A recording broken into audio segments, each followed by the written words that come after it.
Bonjour tout le monde. Alors je me présente, je suis votre frère Tony. Je fais partie du ministère Tout est possible, Amen, Alléluia. Et aujourd'hui j'ai une parole pour toi. Et je voudrais te dire à toi qui es là assis derrière ton écran, qu'avec Dieu il n'y a pas d'hasard. Mais tout est un propos de Dieu. Alors si aujourd'hui tu es en train de regarder cette vidéo, c'est parce que Dieu veut te parler. Dieu a un plan pour toi. Est-ce que tu le crois? Amen. Alléluia. Et vous savez, il y a une histoire qui me touche mon cœur. Et l'histoire qui me touche mon cœur, c'est l'histoire du paralytique de Bethesda. La Bible nous dit qu'il y avait un homme qui était paralysé, qui était paralytique et il était là devant cette piscine de Bethesda. Et la Bible nous dit que ça faisait 38 ans qu'il était là-bas devant cette piscine en attendant sa guérison. Il attendait quelque chose.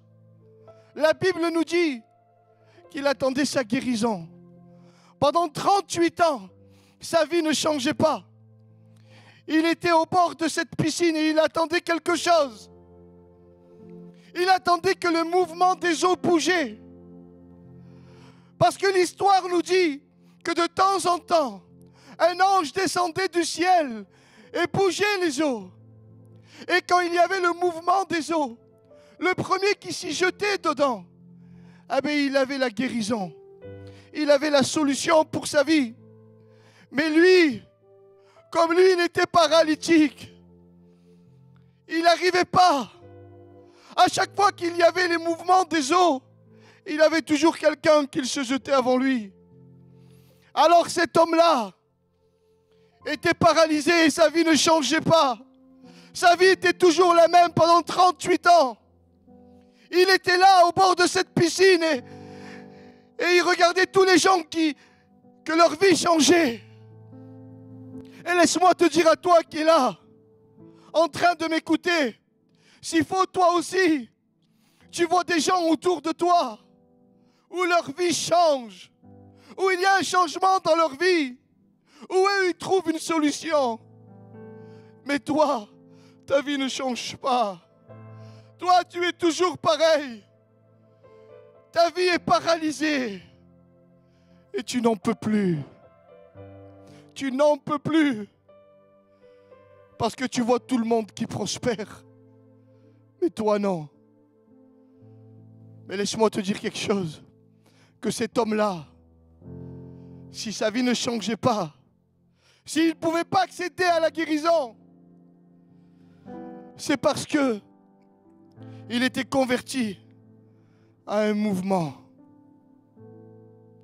Il était converti au mouvement des eaux. Mais il n'était pas converti à Dieu. Mais la Bible nous dit que cet homme-là, au bout de 38 ans, en train d'attendre la solution pour sa vie, la Bible nous dit que le maître s'approche de lui. Et Jésus s'approche et regarde ce paralytique et commence à le regarder. Et il lui tend sa main et il le relève. Et il reçoit sa guérison.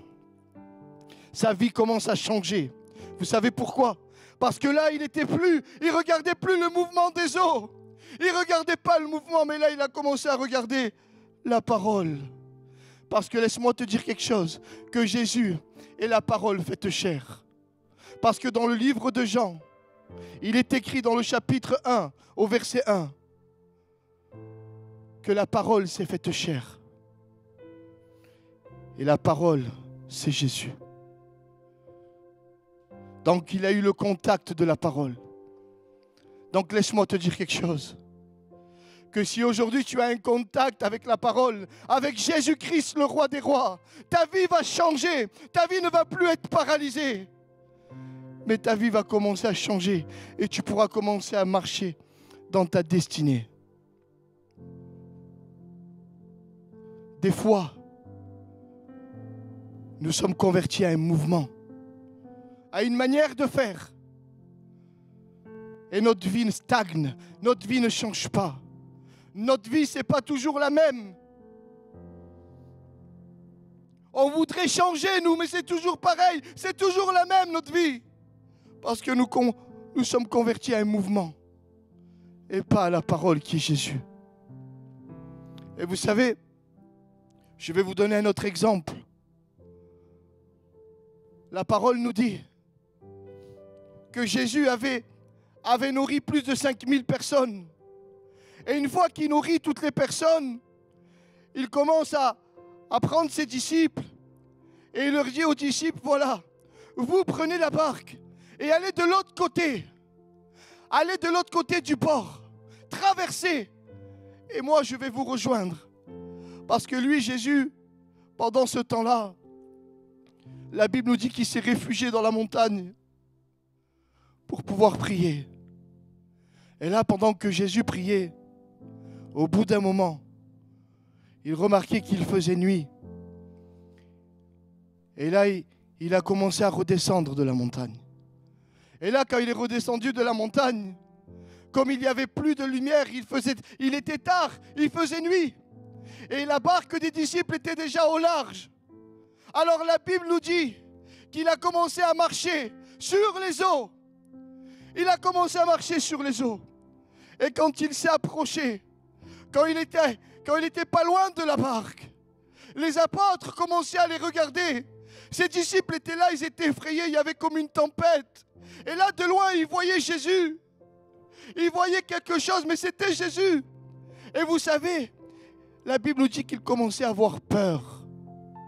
Et il disait que c'était un fantôme, alors que c'était Jésus qui marchait sur les eaux. Et combien de fois, toi aussi, tu as vu une manifestation, quelque chose que tu ne connaissais pas, et tu as eu peur. Et tu as dit, ça ne vient pas de Dieu. Ça ne peut pas être Jésus. Mais vous savez pourquoi? Pourquoi les apôtres avaient peur? Parce qu'ils connaissaient seulement un Jésus qui pouvait marcher sur la terre. Mais ils ne connaissaient pas un Jésus qui pouvait marcher sur les eaux. Jésus est puissant. Jésus est comme un diamant. Un diamant, vous savez, quand vous le tournez, il a beaucoup de facettes. Et Jésus est tellement grand qu'on ne peut pas le limiter. On ne peut pas dire il est comme ça ou il est comme ça. Non. Les disciples connaissaient seulement un Jésus qui marchait sur la terre. Mais ils ne connaissaient pas un Jésus qui marchait sur les eaux. Un Jésus qui marchait sur le surnaturel. Et aujourd'hui, toi qui es en train de m'écouter, je suis en train de te donner cette parole clé pour ta vie, afin que tu puisses connaître Jésus dans toute sa splendeur, et non de connaître Jésus dans un mouvement ou dans une manière de faire, dans une manière où tu as appris. Jésus est plus grand que ça.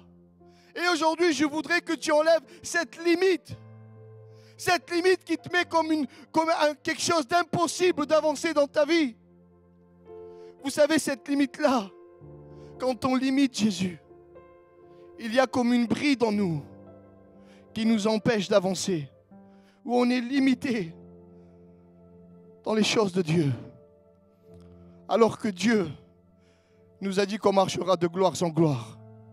Alors que Dieu nous a dit qu'on fera des choses plus grandes que lui. Aujourd'hui, je t'encourage, à toi qui m'écoutes, à pouvoir sortir d'un mouvement ou d'une manière de faire. Mais sois converti à la parole de Dieu. Et ne limite pas ton Dieu. Parce que des fois, nous pouvons être convertis à une manière de faire, à une religion ou à un système. Mais laisse-moi te dire quelque chose. Que si nous sommes convertis à une religion, à un système, notre vie, en réalité, il n'y a pas la vie. On est mort à l'intérieur. Et c'est pour ça que ta vie n'avance pas. C'est pour ça que ta vie est paralysée. C'est pour ça que tu ne trouves pas la joie. Alors que quand tu regardes tout le monde, tu te dis, voilà, tout le monde a la joie, mais moi non. Pourquoi? Pourquoi eux, leur vie prospère et la mienne non? C'est parce que la vie la vie de l'esprit n'est pas en toi. Tu vis une religion. Tu vis un mouvement, une manière de faire. Et vous savez, je vais vous expliquer quelque chose. Il y a un homme, un grand ami à moi, un homme âgé, que toute sa vie, il a été dans son église. Il a toujours été fidèle, un homme de Dieu. Vraiment un homme où c'était un modèle pour moi. Un homme où vraiment quand je le voyais, je disais Seigneur, je voudrais être comme cet homme. Je voudrais être comme lui. C'était un homme qui était toujours fidèle à ses réunions. C'était un homme que quand il y avait le jeûne le matin à l'église, il était le premier à y être. C'était un homme que quand il y avait des malades dans l'église, il allait les visiter dans les maisons, où il prenait soin des uns des autres.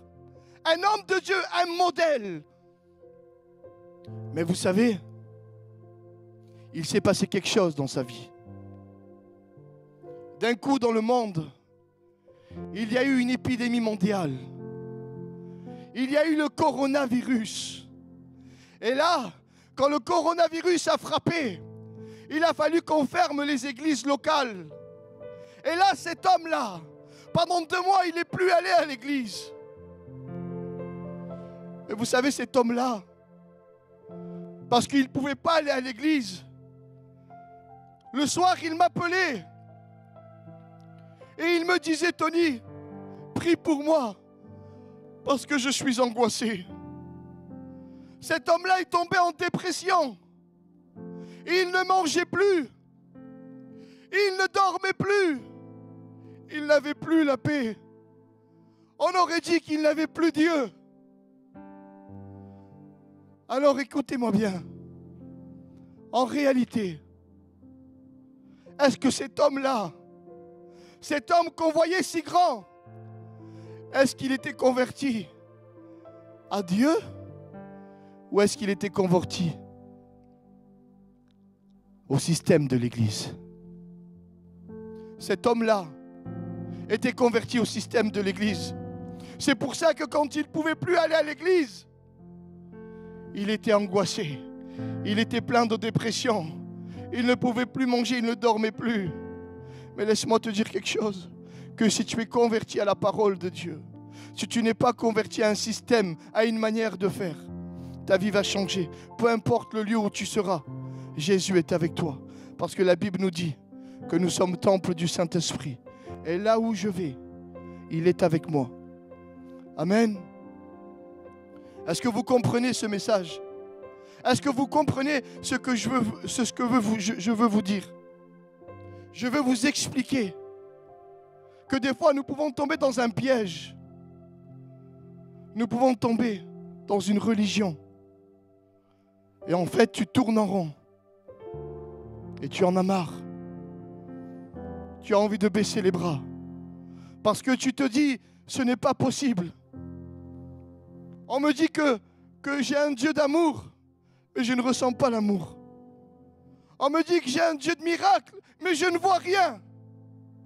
On me dit que j'ai un Dieu de paix, mais je n'ai pas la paix. Ma vie ne prospère pas. Les promesses de Dieu, je ne les vois pas arriver dans ma vie. Et là, j'ai envie de te dire, sors du mouvement où tu es. Sors de cette religion. Et il est temps que tu rentres pleinement dans la parole de Dieu. Rentre dans la parole de Dieu. Et je te garantis que ta vie va changer. Ta vie ne sera plus la même. Je vais te donner un exemple. L'apôtre Pierre. Vous savez, quand Jésus est arrivé et que Pierre croyait que c'était un fantôme, il a commencé à regarder Jésus, il avait peur. Mais après, au bout d'un moment, il a reconnu que c'était lui. Et il lui a dit comme ça, Maître, si c'est toi, ordonne que je vienne à toi. Et là, Jésus, le Maître, commence à le regarder. Lui qui sait, lui c'est la parole faite chair. Et là, la parole lui a donné un ordre, lui a dit, viens. Et là, parce que Pierre a obéi à la parole, et la Bible nous dit qu'il a commencé à marcher sur les eaux. Il a commencé à marcher sur son problème. Il a commencé à changer. Vous savez pourquoi? Parce qu'il a obéi à la parole. Alléluia. La seule chose qui va changer ta vie, c'est la parole de Dieu et pas un mouvement. Pierre était là et il a obéi au son de la parole. Parce que je te le rappelle, la parole de Dieu, c'est Jésus. Il est la parole faite chair. Et si tu obéis à ces paroles, ta vie va changer. Tu pourras marcher sur les eaux. Tu pourras marcher sur ton angoisse. Tu pourras marcher sur toute chose, tout problème qui t'empêche de vivre, qui t'empêche de dormir le soir. Tu pourras marcher dessus. À une condition, que tu obéisses à sa parole. Amen. Et vous savez, l'apôtre Pierre, c'était le professionnel de la pêche. C'était un pêcheur. Lui, il avait l'habitude de pêcher. C'était son travail. Et en plus, l'endroit où il était, il avait pêché depuis toute sa vie. Il avait l'habitude de pêcher toujours au même endroit. Et là, la Bible nous dit quelque chose. Que Pierre avait essayé de pêcher toute la nuit. Toute la nuit, il était en train de pêcher. Et la Bible nous dit qu'il avait récolté aucun poisson. Aucun poisson il avait récolté, Pierre. Alors il était en train de laver ses filets. Il était là et il n'en pouvait plus. Il se disait, je ne comprends pas. Moi qui ai l'habitude de pêcher ici. Moi qui connais les endroits par cœur. Je n'ai pris aucun poisson. Alors il était désespéré, il avait les filets pour pouvoir rentrer. Toute la nuit en train de pêcher, il n'y a rien eu. Et toi peut-être, ça fait longtemps que tu attends quelque chose. Mais tu n'as rien eu. Toi peut-être, ça fait longtemps que tu t'efforces par tes propres forces, par ta manière de faire. Tu essayes de faire parce que tu crois savoir. Mais tu n'en peux plus. Tu n'en peux plus. Ta bénédiction ne vient pas. Et là, il y a un changement. Regardez, Pierre, par ses propres forces, il n'y arrive pas. Mais là, le Maître arrive, Jésus. La parole est là. Et là, Jésus regarde Pierre et il lui dit, Pierre, remonte dans ta barque et va plus loin. Et là, moi, je m'imagine Pierre. Je me l'imagine, moi. Quand Jésus lui a dit de prendre les filets et de repartir avec sa barque et d'aller plus loin, Pierre, il devait se dire, mais il ne comprend pas que moi, je suis un professionnel de la pêche. Moi, j'ai l'habitude de faire ça. Et en plus, l'endroit où il me dit, j'ai passé toute la nuit, il n'y a pas un poisson. Si je lave mes filets, c'est parce que je sais que ça ne sert à rien d'essayer encore une fois. Ça ne sert à rien que j'essaye. Mais Pierre, lui, il a obéi à la parole. La Bible nous dit qu'il a pris la barque et il est allé plus dans les profondeurs. Et il a pris le filet. Et là, il a commencé à jeter le filet. Mais différemment. Il a commencé à le jeter sur sa parole. Il a jeté le filet sur la parole de Jésus. Et là, il y a eu un changement. Il s'est passé quelque chose. Pierre, jusqu'à maintenant, tu as fait par tes propres forces, par tes moyens, par un mouvement, par une manière de faire. Parce que toi, c'est ton travail et tu sais le faire. Mais maintenant, c'est différent, Pierre. Toi, tu n'as rien eu. Tu n'as eu aucun résultat. Maintenant, tu le fais avec la parole de Dieu. Et là, comme il a lancé le filet, en étant obéissant à la parole de Dieu, la Bible nous dit que les filets commençaient à se remplir de poissons. La bénédiction était là et elle était tellement remplie que les filets, la Bible nous dit qu'ils commençaient à craquer. Les filets commençaient à se casser. Et là, il a fallu qu'il appelle ses voisins pour pouvoir partager la bénédiction. Et je voudrais te dire quelque chose, que si tu obéis à la parole de Dieu, non seulement toi tu vas être béni, mais aussi toute ta famille, tous ceux qui sont dans tes alentours vont être bénis, vont bénéficier aussi de la bénédiction du roi des rois. Et aujourd'hui, je voudrais te dire que si tu marches vraiment dans cette parole et que tu sortes du mouvement ou de la manière de faire, ta vie va changer. Mais des fois, on est habitué à une manière de faire. Je vais vous raconter une expérience. Vous savez, moi, j'ai une femme et je l'aime de tout mon cœur. Elle s'appelle Sonia. Et j'ai pu faire une expérience. Un matin, je me levais de mon lit et je suis allé dans le salon et j'ai commencé à m'asseoir. Je me suis assis sur le canapé et j'ai demandé à ma femme si elle pouvait me faire un café. Et là, ma femme, elle me dit oui, mais elle tardait pour me faire le café. Et moi, j'étais en train de discuter avec Dieu. Je discutais avec Jésus. Je parlais avec lui et vraiment, je sentais son amour, je sentais sa présence. Mais j'attendais mon café. Et ma femme, elle tardait. Alors je me suis levé et je suis allé la voir et j'ai dit, Sonia, pourquoi tu as oublié de me faire le café? Et elle m'a dit, non, Tony, c'est pas que j'ai oublié, mais c'est parce que j'étais vu en train de prier et j'ai pas voulu te déranger. C'était une bonne intention ce qu'elle a fait. Mais là, je l'ai confondu avec quelque chose. Je lui ai dit, non, Sonia, va me faire le café. Amène-moi-le. Et je me suis rassis sur mon canapé et j'ai commencé encore à parler avec Jésus. J'étais en train de parler avec lui et je sentais toujours sa présence. Et là, elle m'a amené le café. Et j'ai commencé à prendre le café et j'ai bu le café. Et je discutais avec Jésus. Et j'ai commencé à ressentir de plus en plus sa présence. J'ai fini de boire mon café. Et vous savez ce qui s'est passé? Jésus était en train de me parler. Et il me donnait le message que je suis en train de vous prêcher. Jésus était en train de me dire, Tony, je ne suis pas un mouvement ni une manière de faire. Je vis en toi, Tony. Ma femme, elle croyait que pour prier, il fallait s'enfermer dans la chambre, ou il fallait rester dans un endroit tout seul, dans l'intimité. Je ne dis pas que c'est pas bon d'aller dans la chambre et de t'enfermer. Non, il est bon de le faire. Mais je veux dire qu'il y a plus que ça. On ne peut pas limiter Dieu dans une chambre. Parce que la réelle chambre, c'est ton cœur. La Bible nous dit, rentre dans le secret de ta chambre et ferme la porte. Mais en réalité, j'ai compris quelque chose. Que la chambre secrète, c'était mon cœur. Donc j'ai bu un café. Peut-être je suis en train de te choquer. Mais j'ai bu mon café avec mon papa. Avec mon roi des rois. J'ai bu le café avec Jésus. Et il m'a révélé le message que je suis en train de prêcher. Donc aujourd'hui, je voudrais te dire quelque chose. Sors du mouvement. Sors de ta manière de faire. Et laisse Jésus agir dans ta vie. Ne limite pas Dieu.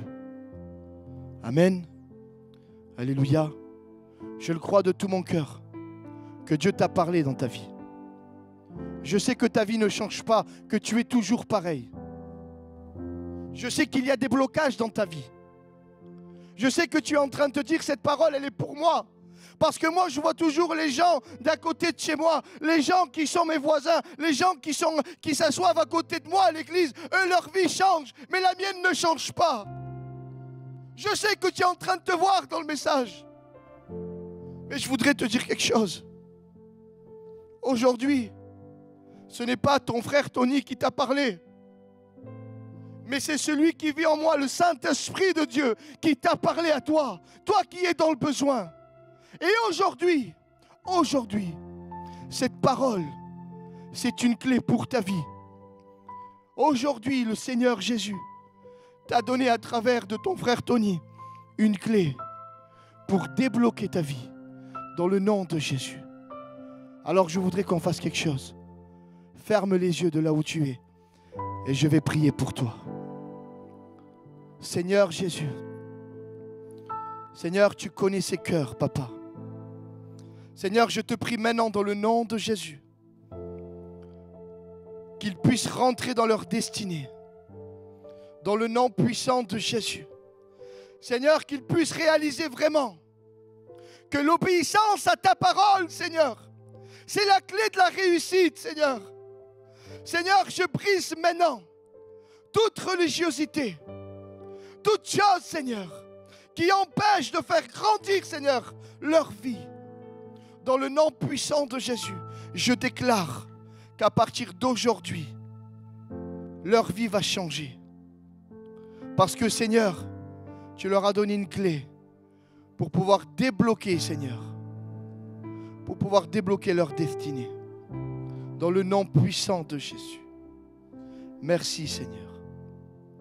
Soyez bénis. Amen.